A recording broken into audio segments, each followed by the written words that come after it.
Salam semangat semuanya. Melanjutkan materi 4 audit investigasi. Kali ini kita akan belajar menganalisa satu contoh kasus yang telah disediakan. Contoh kasus terkait fraud. Kemudian Anda diminta untuk menganalisa kasus tersebut terhadap unsur-unsur fraud.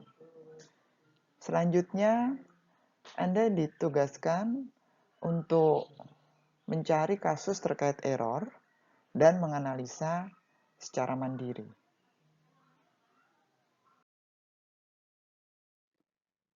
Contoh kasus audit investigasi yang sudah disiapkan sebagai berikut. Seorang direktur penjualan dari sebuah perusahaan produk elektronik tiba-tiba mengundurkan diri dari jabatannya. Ketika ditanyakan mengenai adanya keanehan dalam data-data penjualan setelah dilakukan audit kepatuhan yang dilanjutkan ke dalam audit investigasi. Ditemukan bahwa mantan direktur tersebut terlibat dalam proses penjualan yang ternyata fiktif atau palsu. Beberapa tindakan sengaja yang dilakukan sebagai berikut. Kwitansi penjualan dibuat atas nama pembeli tertentu. Tagihan palsu dikeluarkan.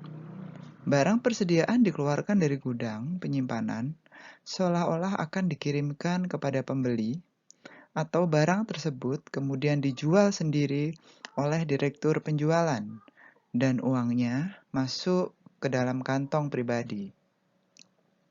Transaksi penjualan dilakukan secara kredit, dicatat dalam sistem akuntansi dan beberapa waktu kemudian dihapuskan sebagai bentuk dari penyisihan piutang dalam cadangan kerugian piutang.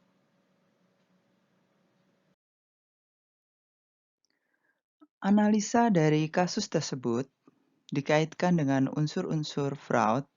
Yang pertama adalah motif atau niat.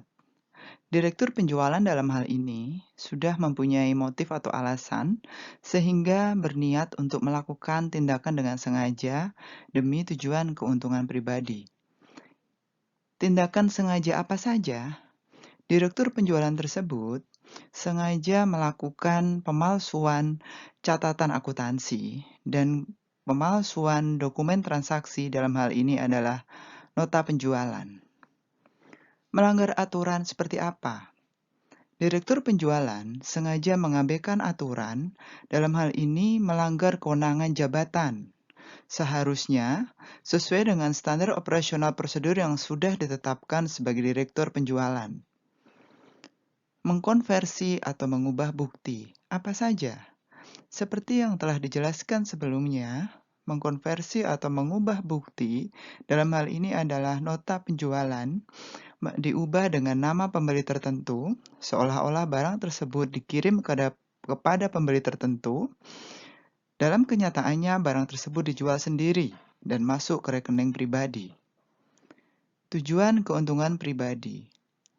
Dengan mengubah catatan akuntansi bahwa akun piutang ini disisihkan dalam beberapa waktu kemudian dihapuskan, seolah-olah mengalami penagihan macet sehingga akun cadangan kerugian piutang dihapuskan. Bagaimana dengan uang yang sudah dikeluarkan? Uang tersebut masuk menjadi keuntungan pribadi dari direktur penjualan. Selanjutnya, untuk kasus error atau kelalaian, Anda di sini diminta untuk mencari, kemudian menjelaskan sesuai dengan analisa Anda. Apa saja yang perlu Anda jelaskan? Yang pertama adalah error itu pastinya tanpa niat atau motif. Jelaskan maksud tersebut. Yang kedua, tidak adanya unsur kesengajaan. Apa maksudnya di sini? Yang ketiga, tidak ada maksud mengabaikan aturan. Berikan contoh dari kasus tersebut. Kemudian tanpa adanya pengubahan atau konversi, dan tanpa tujuan keuntungan. Dengan Anda belajar menganalisa kasus error, maka diharapkan pada pertemuan ini Anda sudah berhasil dan mampu menjelaskan perbedaan fraud dan error beserta contoh masing-masing. Terima kasih.